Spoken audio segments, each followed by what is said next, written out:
Halo, salam fisioterapi. Terima kasih buat teman-teman yang sudah mampir ke channel kami dan juga terima kasih buat teman-teman yang sudah menyaksikan video ini. Jadi di video kali ini kami akan membahas terkait penyakit tentang pergelangan tangan atau mungkin bisa juga dibilang namanya itu ialah carpal tunnel syndrome, nama medisnya ya. Jadi carpal tunnel syndrome itu apa sih? Mungkin beberapa di antara teman-teman sudah tahu apa sih carpal tunnel syndrome itu dan juga mungkin ada yang belum tahu apa itu carpal tunnel syndrome. Jadi pembahasan secara singkatnya ini kita akan membahas pengertian dari carpal tunnel syndrome itu. Jadi carpal tunnel syndrome itu ialah suatu keadaan di mana terjadinya penjepitan ataupun penyempitan saraf medianus. Jadi saraf medianus itu berasal dari bagian tulang leher, kemudian ke bagian lengan, sehingga berakhir pada ujung jari-jari kita. Jadi persarapan nefus medianus itu mempersarapi otot yang bagian jempol, kemudian ada bagian telunjuk, kemudian ada bagian jari tengah dan setengah dari bagian jari manis. Jadi saraf medianus itu bisa terjadi penjepitan akibat dari perubahan dari rangka kita. Contohnya adanya penyempitan kanal di bagian pergelangan tangan kita yang mungkin dikarenakan adanya faktor usia. Ya, itu biasanya terjadi pada wanita usia 50-60 tahunan. Selain daripada itu, carpal tunnel syndrome ini itu bisa juga diakibatkan karena adanya contohnya itu bisa diakibatkan karena adanya cedera akibat benturan, kemudian juga bisa diakibatkan hal lain, contohnya ada pronator teres syndrome, jadi ada gangguan di bagian otot forearm kita gitu. Kemudian juga ada dari thoracic outlet syndrome dan juga di bagian dari tulang belakang kita itu ada misalnya contohnya ada gangguan dari spinal cord. Jadi itu bisa menyebabkan gangguan juga sampai ke lengan kita. Nah, jadi biasanya pemeriksaan yang spesifik untuk hal itu biasanya dilakukan oleh fisioterapi. Jadi jikalau dari teman-teman yang punya keluhan ataupun mungkin gejala seperti yang kita akan bahas di video kali ini, jikalau ingin mendapatkan penanganan yang lebih baik lagi, segera kunjungi fisioterapi. Jadi sebelum membahas masalah ini, kita akan bergabung bersama teman saya untuk membahas hal ini juga.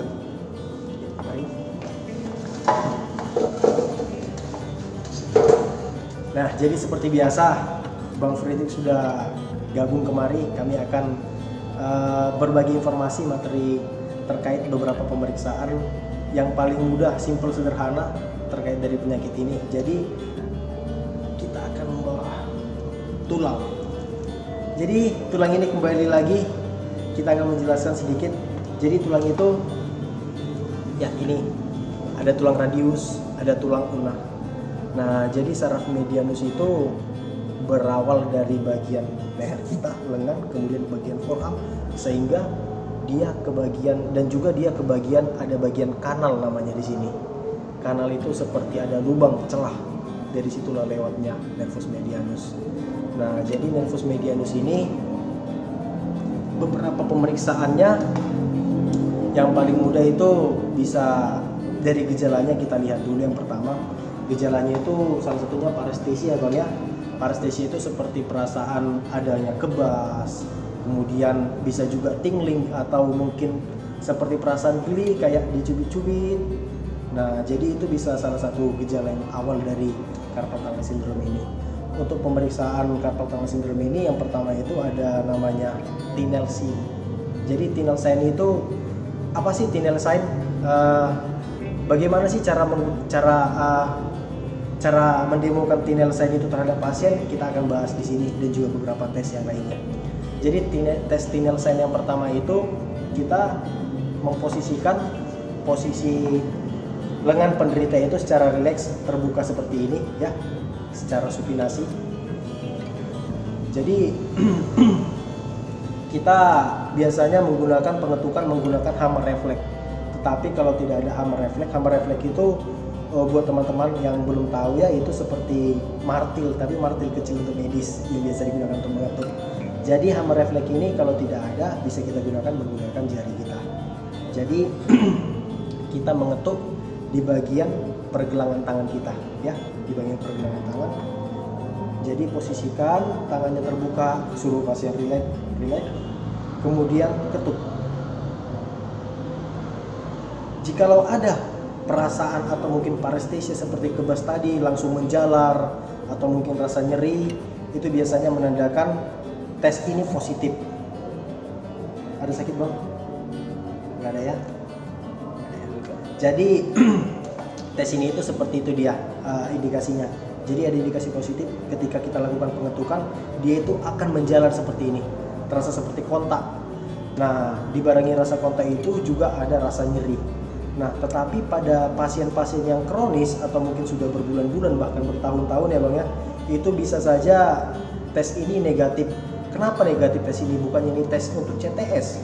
Nah, tes ini bisa negatif karena tes ini tes ini kan mengkaitkan tentang saraf. Jadi apabila keluhannya ini sudah bertahun-tahun, otomatis konduktivitas atau daya hantar dari saraf itu sudah berkurang, sehingga saat kita lakukan pengetukan ini itu bisa tidak ada respon seperti kontak ke ujung jari ataupun mungkin terasa kebas atau mungkin terasa nyeri pada saat kita lakukan. Itu bisa saja negatif pada pasien yang sudah kronis. Yang kedua itu ada Ochsner test. Jadi Ochsner test ini itu tes seperti apa sih? Jadi Ochsner test ini tes yang paling gampang.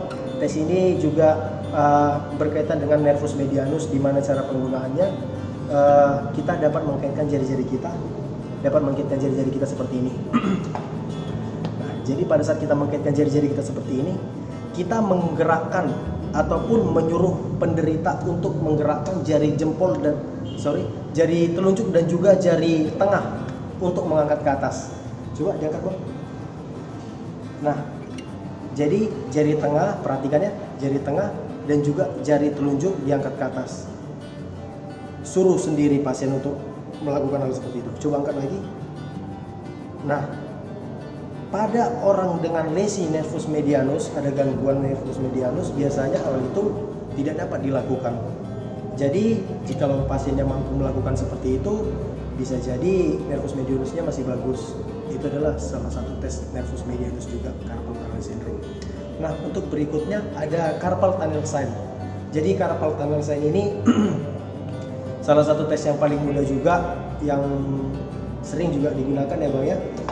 Caranya itu kita dapat menggunakan tangan kita sendiri ataupun mungkin tangan penderita, kita dapat menginstruksikan pada tangan yang dirasanya ada gangguan. Contohnya nih, abang ini ada masalah di tangan kirinya, kita suruh aja menekuk seperti ini, tekuk seperti ini. Jadi posisi seperti ini kita suruh untuk menahan 1-2 menit. Nah, pada saat durasi 1-2 menit, kita kemudian menanyakan kepada pasien, gimana rasanya? Apakah ada rasa kebas-kebas atau mungkin ada rasa sakit atau gimana? Jadi kita bisa menanyakan hal itu terhadap penderita. Nah, tapi ingat ya, jikalau tes ini mungkin negatif atau tidak ada dampak ataupun tidak ada reaksi, kita dapat menggunakan tes-tes yang lainnya. Nah, kemudian berikutnya itu ada Palan test. Jadi Palan test itu merupakan tes untuk nervus medianus juga, di mana cara penggunaannya itu seperti ini. Seperti posisi tadi, tapi kita mendorong seperti ini, menekuk di bagian dada kita, tekan, ya, tekan. Posisi seperti ini menimbulkan tekanan pada kanal bagian nervus medianus kita. Nah, posisi ini kita instruksikan untuk ditahan selama 1-2 menit juga. Sama seperti tadi kita tanyakan, ada nggak terasa kebas pak? Ada nggak terasa nyeri? Nah, jadi dari hal itu, dari tes ini juga kita dapat mengambil kesimpulan terhadap pasien tersebut. Jadi tes Nielsen itu ialah tes yang memeriksa otot dari oponen polisis, di mana otot ini diperserapi dari saraf medianus ya bang ya, dari saraf medianus. Jadi kita cara pemeriksaannya itu telapak jari penderita seperti ini kita buat, kemudian kita instruksikan untuk menyentuhkan ujung jari jempol ke jari kelingking, menyentuh. Nah, orang dengan kelemahan otot ini, dengan gangguan nervus medianus, biasanya tidak dapat melakukan hal seperti ini akibat dari kelemahan otot itu. Jadi dia biasa sampai seperti ini, tidak dapat mempertemukan ujung ke ujung. Oke, berikutnya itu yang mau kita bahas itu ada botol test. Jadi botol test kita menggunakan botol harus ada tentunya. Jadi botolnya ini kita instruksikan kepada penderita untuk digenggam. Boleh botol biasa boleh. Ini karena cuma adanya ini ya, inilah dipakai. Nah, jadi kita instruksikan kepada penderita seperti ini. Genggam Pak. Nah, suruh dia untuk menggenggam seperti ini. Orang dengan kelemahan nervus medianus biasanya tidak dapat menggenggam dengan merapatkan tangannya seperti ini dan menahan botol. Nah, jadi dia biasanya itu bakal menyisakan celah. Nah, seperti ini kan. Jadi dia kurang kuat dalam hal menggenggam. Biasanya indikasinya dari tes ini itu akibat ada kelemahan nervus medianus seperti ini. Kemudian yang terakhir itu ada reverse Pallen test. Jadi reverse Pallen test itu kebalikan dari Pallen test yang tadi. Kalau Pallen test yang seperti ini reverse Pallen test kebalikannya. Jadi kebalikannya itu kita buat tekanan seperti ini. Nah, pada saat posisi seperti ini kita tinggal menginstruksikan untuk menahan 1-2 menit sama seperti yang tadi.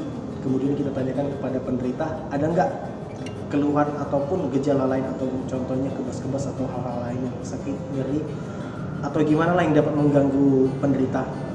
Nah, biasanya reverse Pallen test ini kurang akurat dibandingkan Pallen test. Jadi untuk rekomendasi sih lebih rekomendasi Pallen test tadi.